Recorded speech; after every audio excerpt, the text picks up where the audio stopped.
مجھے پسند ہیں وہ لوگ جو اپنے آپ میں مگن رہتے ہیں، سازشیں نہیں کرتے، نفرتیں نہیں پھیلاتے، بس اپنی ہی دنیا میں خوش رہتے ہیں۔ دکھ کے پنچھی کو سر پر پرواز کرنے دو، مگر اسے سر پر گھونسلہ بنانے کا موقع نہ دو۔ اگر کسی شخص کو خود میں کوئی عیب نظر نہ آئے تو سمجھ جائیں کہ اس کی جہالت انتہا سے بھی آگے نکل چکی ہے۔ صبر کرنا سیکھ لیں، اللہ سب جانتا ہے۔ وہ جانتا ہے کہ آپ کب کن وقتوں سے گزر رہے ہیں، اور اللہ وقت بدل دیتا ہے کیونکہ تبدیلی کائنات کا اصول ہے۔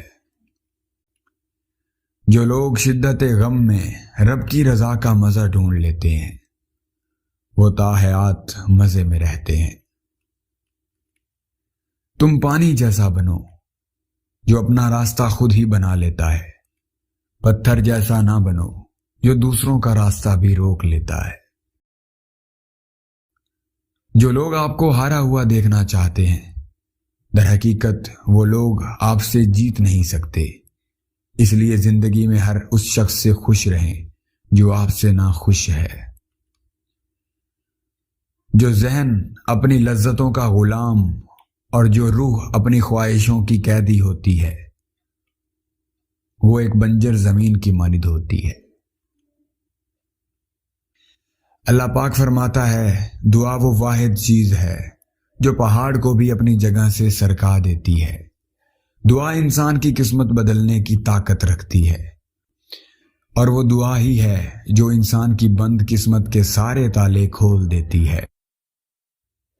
بربادی ناکامی سے نہیں بلکہ ناکامیوں کے ساتھ سمجھوتا کرنے سے ہوتی ہے۔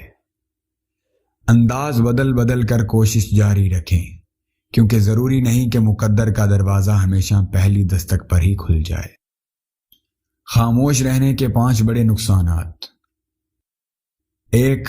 لوگ آپ سے دوستی نہیں کریں گے کیونکہ ان کے لیے آپ کو سمجھنا اور جاننا مشکل ہے۔ 2. لوگ آپ کو اپنے مطلب کے لیے استعمال کریں گے کیونکہ خاموش انسان عام طور پر ایک اچھا انسان ہوتا ہے۔ 3. لوگ آپ پر رعب اور دبدبہ چلائیں گے کیونکہ وہ جانتے ہیں کہ آپ نہیں لڑیں گے۔ 4. لوگ آپ کو ایک متکبر شخص سمجھیں گے۔ 5.